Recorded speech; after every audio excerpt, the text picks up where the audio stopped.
So I think again, if we just quickly thank all four speakers for their contributions so far.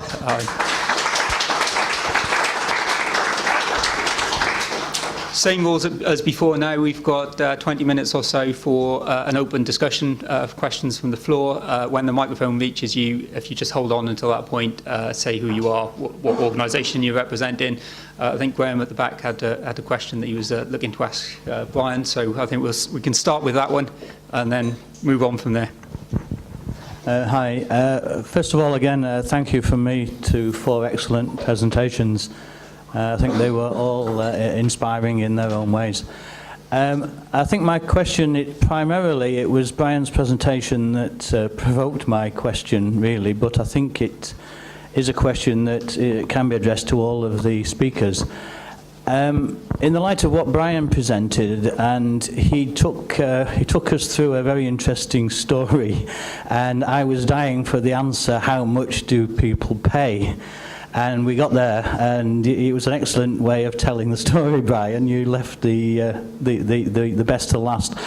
Those sorts of figures are comparable with the charges for drainage surface water to sewers. In the light of that, what's the problem about local authorities becoming SABs? It looks to me as if this whole thing is financially sustainable. Okay, what do you want from me then? Do you want me to give the opposite view? Yeah.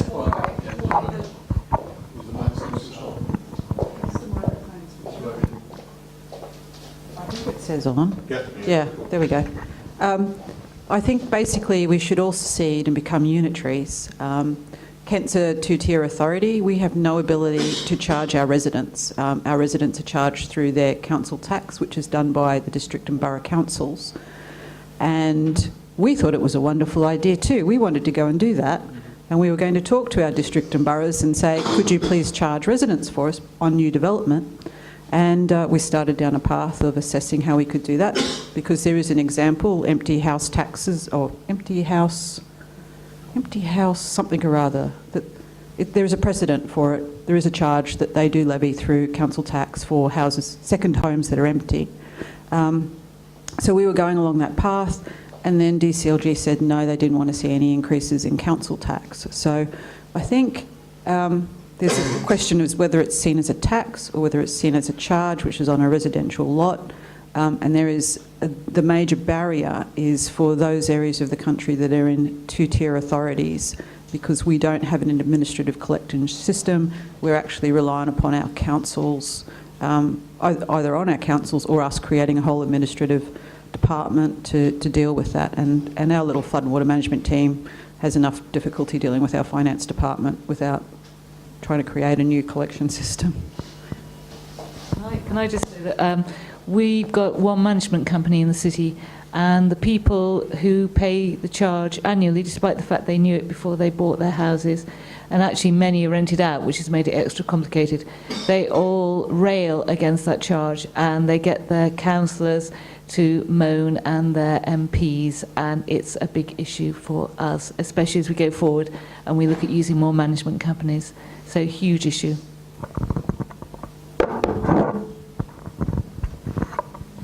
Yeah, I'll pick up on the point of it being seen as an extra tax, because that was raised very early on when we were looking at our adoption system. We even looked if we could add it on to the council tax for those particular properties, so that it was all one charge 1 year. That was decided against. We couldn't do that. It had to be a separate fee. We felt that management fees are quite common now on new properties, and we didn't see it as being an issue. If we didn't adopt the SuDS, somebody was going to adopt it, somebody was going to maintain it, the people would be charged. We would much rather do it ourselves, try and do it as cheaply as possible. The luxury, though, the good thing about a rent charge is it's very, it must be very accountable, the charge. Anyone paying that charge, that money must go on the feature they're paying for, in our case the SuDS, so it must be very accountable. We need to keep quite detailed records to show that money that they're paying is put to one side, it is kept for that particular feature. It's also variable. We can vary it. Those figures are put up there. We can vary it. We can hopefully make savings, bring the cost down, efficiency savings, technology changes. So that would be the key. We might say we do monthly inspections at the moment on the flow controls. If we can get those down to 6 monthly, there'd be a saving. Financing costs, there may be a saving. There's lots of ways to try and bring that down and hopefully keep the residents quite happy that they're getting value for money. Any further questions from one on towards the back right?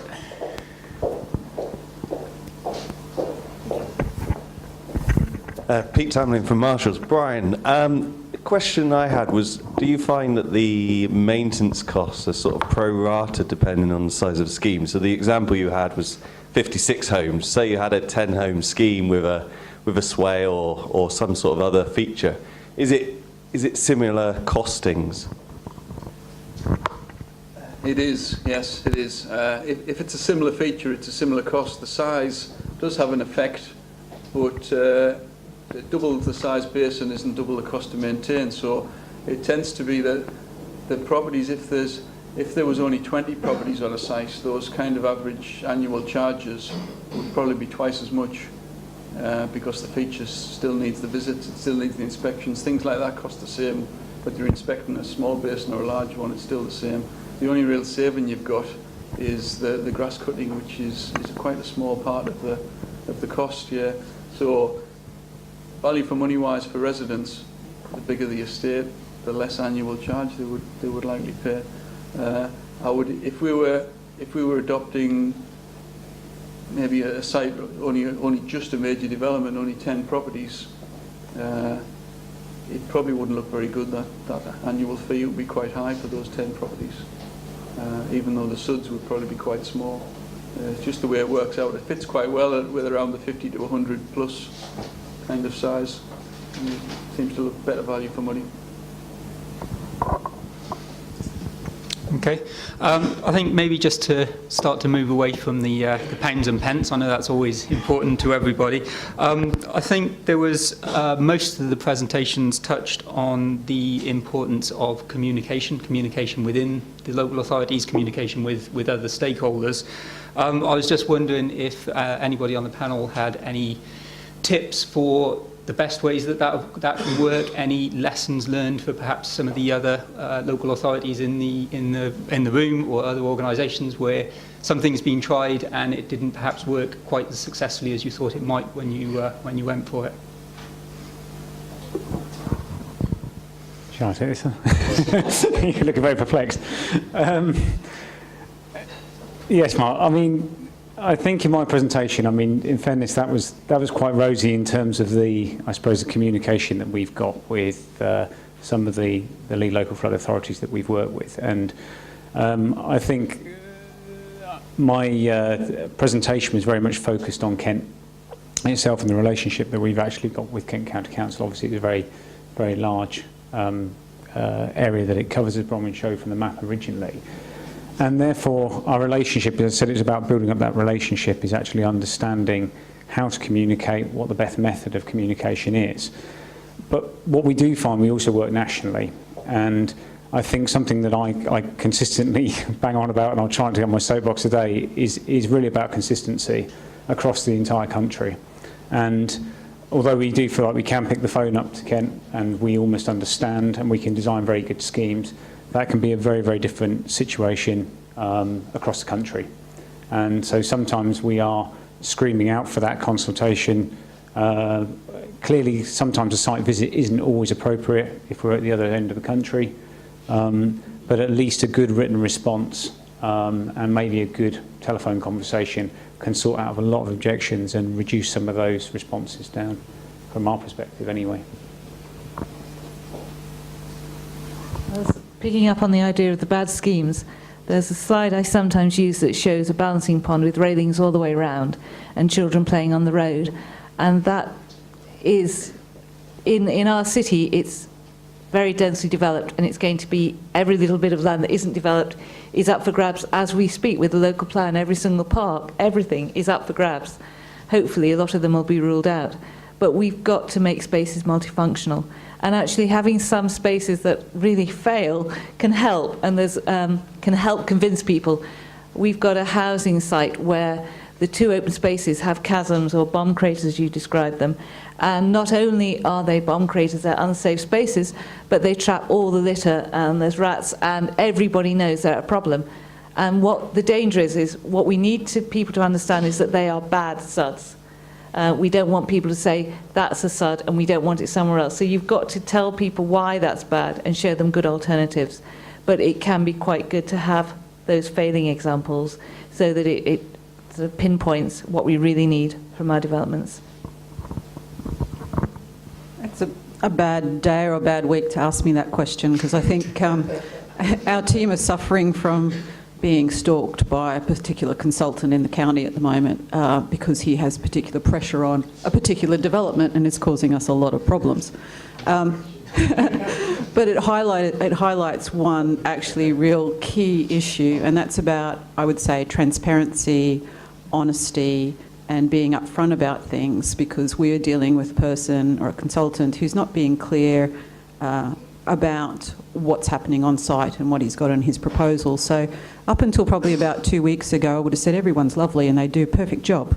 Well, not really, but this is a case where actually it's been demonstrated that we do have other examples of behaviour within our profession which makes it very difficult to trust. So we had a young not a young graduate, but we had a young new person into our team, and they said, well, why don't you treat everybody equally? And this is a very hard thing to sort of admit, that you'll have a report come in with a particular consultant's name on it, and you know that person, or you know their type of work, and you say, well, I can't quite see this particular component here, but I know that they would have calculated it properly. So there's a level of trust on yourself, and there is a level of trust coming from them.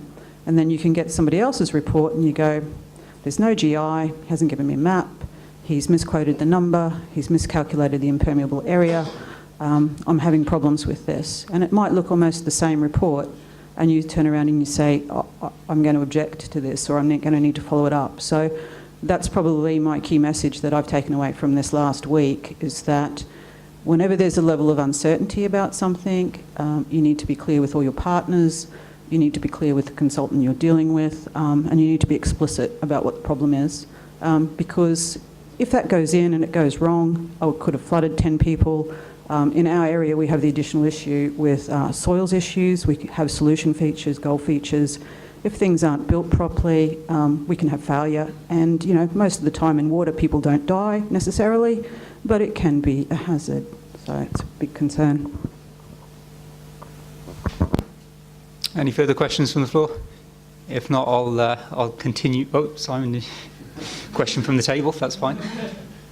I know it's highly irregular, but something that was kind of a burning question. We're talking about DUDs for Brian, really. And I picked up, you talked about, for the maintenance terms, economic SuDs, or you call them SuDs that were economic.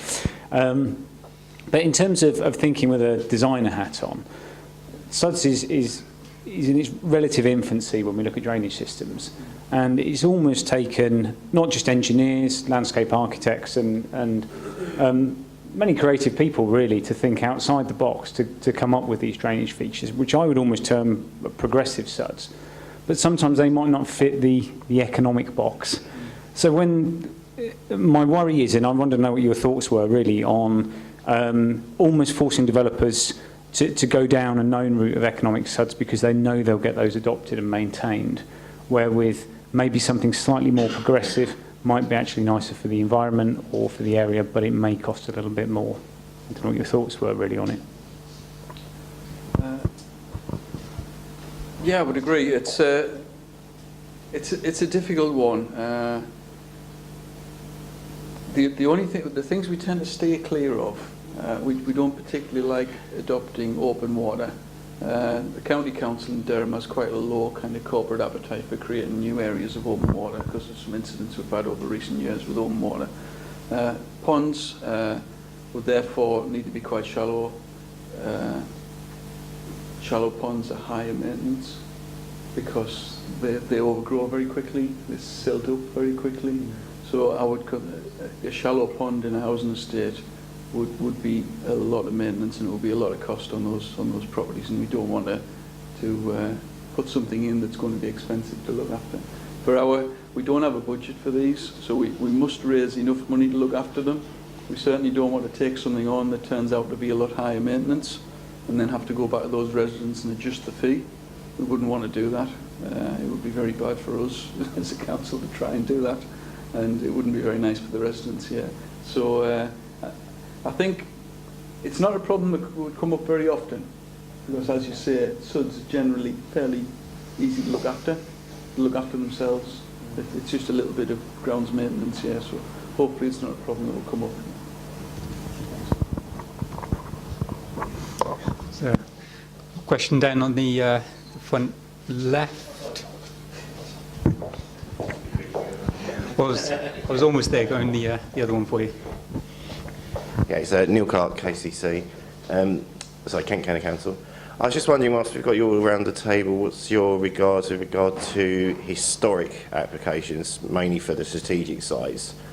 We have an issue in Kent where large 1,500, 2,000 dwelling size developments have been granted in 10 years in the past, and reserve matters applications are now coming in, and various guidance and our own policies have changed.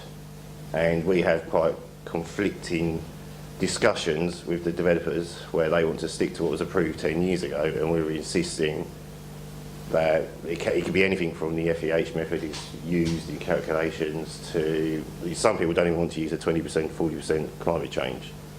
I just wondered what you guys apply when these applications come in. I'll take that one first. Yeah. We also comment on planning applications in our team. It's one of our functions, and that sort of thing causes us big problems. It really does. Outline applications with layouts approved 5 years ago, and there was no room for SuDS built into the layout. They may have had we do greenfield runoff rate across the county now. There's no brownfield rate. It's always greenfield as close as possible now, right across County Durham. But they may have got a brownfield approved rate beforehand, which they're now trying to carry through. Our planners are quite good with us, and if there is a substantial enough change to the original design, then they will allow us to put the new rules on. So if it's simply a continuation of what's approved, there's not a lot we can do. We've got to stick with what was approved.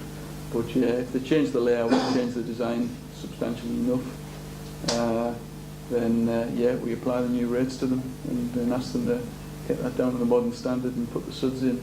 Yeah. Certainly if they haven't got detailed. If they've got detailed, we've had it really. Yeah, because they can just go and build whether they like it or not, yeah. But, yeah, if there's a substantial enough change from outline to detailed, we'd apply the new rules. Should I answer that from the other side? No, it's interesting because again, it very much comes back to what I was saying in the presentation. It's really about setting those rules, and we do sit in the middle of it. Clearly, developer, it's additional cost, it's more work. It's going to mean losing houses in a lot of cases, and clearly that's something. It's a value on the site that they've maybe priced the site on already. So, and we've got to deliver either that good news or bad news, depending on which way. The other problem with it, because it's quite endemic in the way it works, is the fact that it also breeds bad culture, I think. We have this in flood risk in the same way, that you'll see a development move forward and actually be built out in that same year that was actually given permission several years ago. Floor levels are very different. And that's quite difficult for a developer on the opposite side of the road, because they're then forced to jump through what they see as a huge number of hoops. And they can't understand why. They're built out at exactly the same time. There isn't an easy answer to it. I mean, at the end of the day, the rules need to be laid down. If they're laid down and there's legislation that sits behind it, then things will change. But if it doesn't, then unfortunately, and yeah, there's not that many altruistic people. I'd like to think there is, but yeah, fortunately, maybe not our clients. Given that Kent asked the question, I don't know whether Kent should answer the question, but Just for clarity, we've got one large strategic site coming through that has been approved, and there was questions about a change in rainfall statistics, the FSR versus FEH. And we've actually had agreement with our development control managers in each of our LPAs that if there's a discharge of condition coming through, then it must be made with the current policy at the time. So even though it might be approved with a past parameter, when it comes through a year, 2 year, 3 years hence, the decision or the approval of the discharge of condition should reflect the new requirements. And that kicked up a huge stink with a large development which had multiple builders delivering phases. And we just had to make it clear that each phase then had to accommodate additional attenuation to adjust for the increase in rainfall. So they had to suck it up. But the difficulty is the other site that Neil's actually responsible for, Eastern Quarry, is, I think it's like 5,000 or 10,000 homes, has been in process for 10 years. And so we're stuck, like Brian said, we're stuck in the process we are. So we can't change it. And we have no ability to make them do more. So. We've actually got the opposite problem in that we've got a major development that's had all the right design codes and all the right levels of detail about sustainable drainage in from the outset.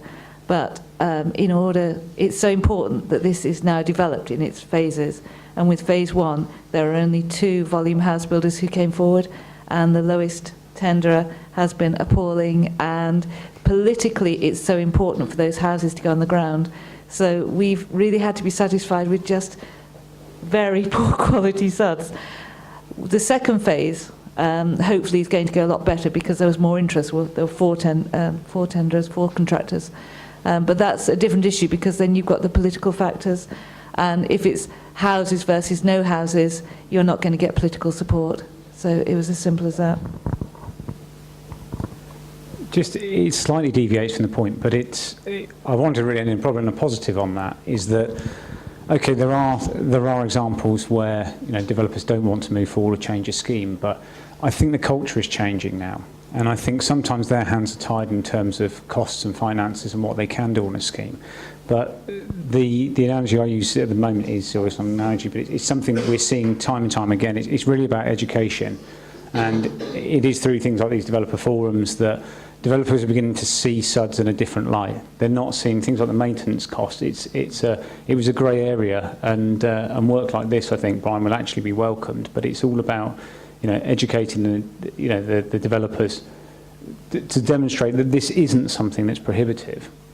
And I think in terms of schemes that developers have come to me in the past, it used to very much be, and certainly the mass house builders were very, very much, okay, well, here's my housing layout, now where do I fit my SuDS? The last 3 times I've had developers come towards and say, here's my blank site, where do I put my SuDS so I can build my houses, but with no layout plans. So we've said, well, we don't know where your impermeable areas are. But it shows there's a big, big culture change and a shift in the way, you know, SuDS are being thought about. And so I think hopefully this problem will slowly start becoming an historic one. I mean, I would actually agree with that. The site that I was the example in my presentation. I think they have shown on a number of sites across Kent that that's the view that they take. And I think that's when I talked about business models across the house builders. You've just got different formulas to which they deliver their housing by.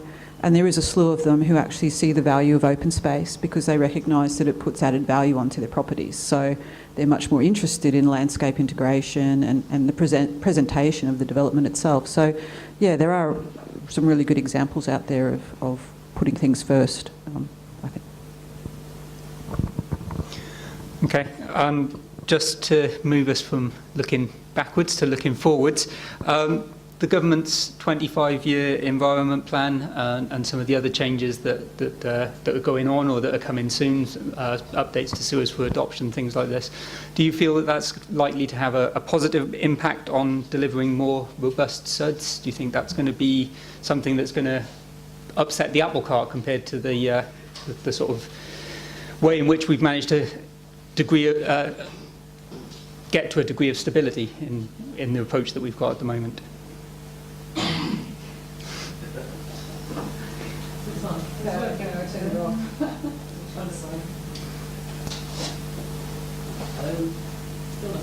Up. Right. Yeah. If I was to say one thing that would help, it would be to get that Schedule 3 of the Flood and Water Management Act properly enacted, and that would make a huge amount of difference. I think developers did get frightened of that coming in, especially the House Builders Federation, and you know, it's still there, that it's never been properly enacted, so that would be the big thing for me. I don't know, is Brian still here? No. I think SuDS for Adoption that's coming forward, Edition 8, I've listed it as challenges because it's a large unknown, but it also has, I think, huge potential opportunities. And I think that possibly once that comes along, it'll be a question of period of time as to work out what it means for the rest of us. We have difficulties with our sewage undertaker in our region, so it'll be just, it's an unknown, it's a complete unknown for us. Again, just to sort of bring that back to real life examples, and probably we're talking about the same sewage undertaker, but it's well, we've got we've actually got situations. A site we had, very flat site that we were trying to drain to a swale, but it was actually a ditch to one side of the site that already existed, and there was a very deep foul water rising main underneath. But the sewage undertaker refused to put SuDS and put a gentle swale, which was what we were talking about draining the site, and actually wanted us to culvert this section of ditch that was going to run over the part of the rising main. As an engineering solution, it was almost ludicrous, and so I would really welcome SuDS for Adoption 8, really, and I hope that's actually going to sort of bring some pragmatism to decision making. Yeah, I mean, as we're adopting SuDS now, the changes to SuDS for Adoption could affect us quite a bit, but we don't think that's a reason to stop adopting. It's just another option for developers. Most will probably go down that route. From what I can tell, or what I would imagine, that the kind of features that are going to be adopted as sewers would be inline features, connecting sewers, filling the gap. There'll be other kinds of SuDS that they won't be willing to adopt. Certainly, water authorities aren't set up for that kind of maintenance. It'd be a big thing for them. So I think there's still going to be definitely an adoption route for us in the future, regardless. So SuDS for Adoption will be primarily aimed at keeping or maintaining it as a drainage function. So the opportunities for multiple benefits need to be really considered from the outset. But like you said, they won't be looking at permanent for paving. So there's an opportunity there for local authorities to come to the fore. Certainly when you talk to developers, when there's an opportunity to infiltrate, they seem to clamour for permanent paving. So I think we need to work out a way of trying to get a mix and match approach somehow. I think SuDS for Adoption is a move forward, but I think there are still some interactions and implications that need to be considered. Yeah. One of the implications I think may come forward is that they're going to have a set list of SuDS features and types that they will adopt. Planning may look at that very differently, and I think there'll be pressure on planners to approve SuDS that can then be adopted by the water authority, and there's a definite conflict there. Well, thank you for that. I think that's probably a good time to draw the little Q&A session to a close. If you could just join me once more in thanking the four speakers.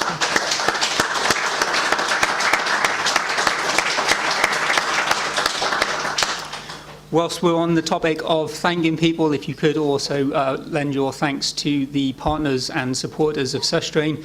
They're the people who make the SuStrain website what it is, and they're the people who make events like this possible. So if you can just do the same again.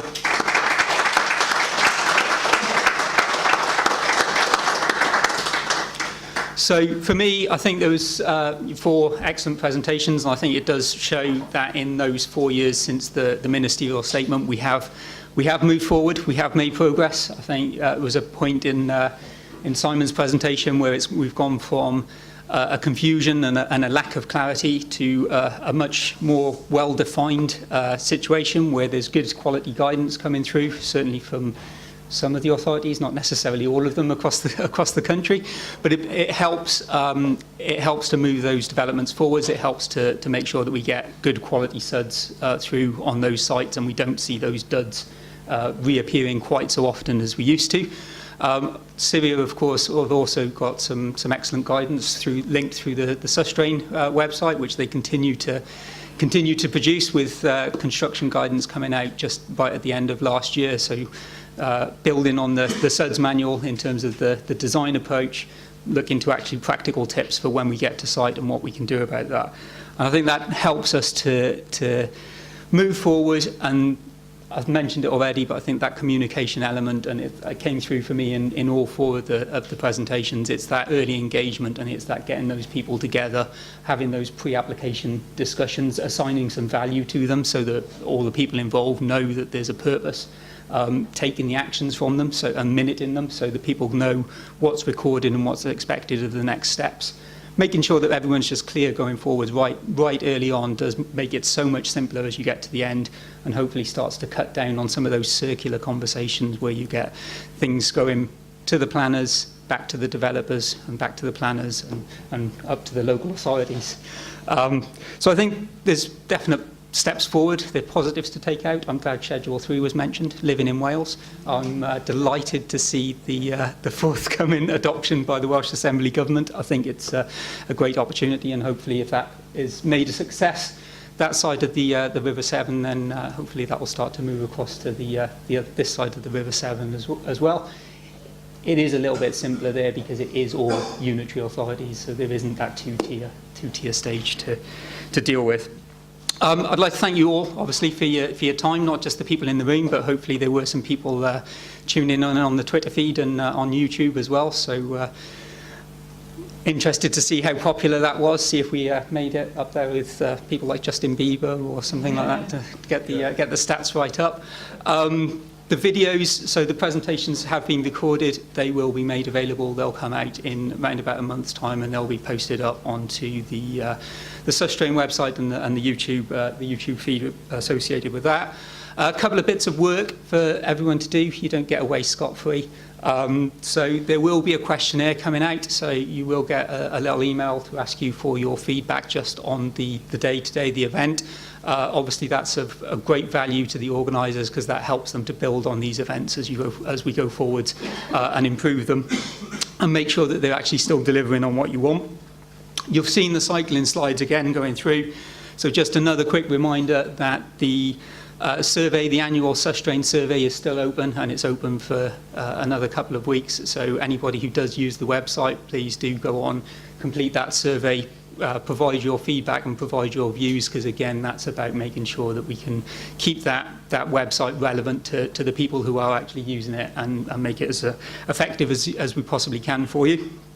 And again, on the cycling slides, you'll see that the SuStrain Awards are open for nominations as well. So as I said before, there's 4 categories essentially. There's 3 case study categories. So by all means, any of the speakers can encourage those developers or consultants to submit those case studies as examples of hopefully the SuDS, not the duds. And there is the person behind the scheme as well. So there is that champion award. So it's actually celebrating the people who are making these things happen, because without those people, then we wouldn't be where we are today. So those nominations are still there, and they are running through until the 30th of March. And then I think for the SuDS champions, it does then go out to an open vote essentially through the SuStrain website, so you can have your say. And obviously, as I say, if the speakers and the people here today have suitably impressed you, then obviously lend them your support. The next SuStrain event will actually be that award ceremony, and that's going to be in July, and that's going to be across in City Hall as the current plan. So so moving forward there, and obviously hope to see many of you there, and possibly a slightly bigger venue, so we might even be able to get some more people in the room as well. Thank you for your time. Thank you for the debate, and thank you again to the speakers. Thank you. Thanks for your time, and hope you enjoyed the session.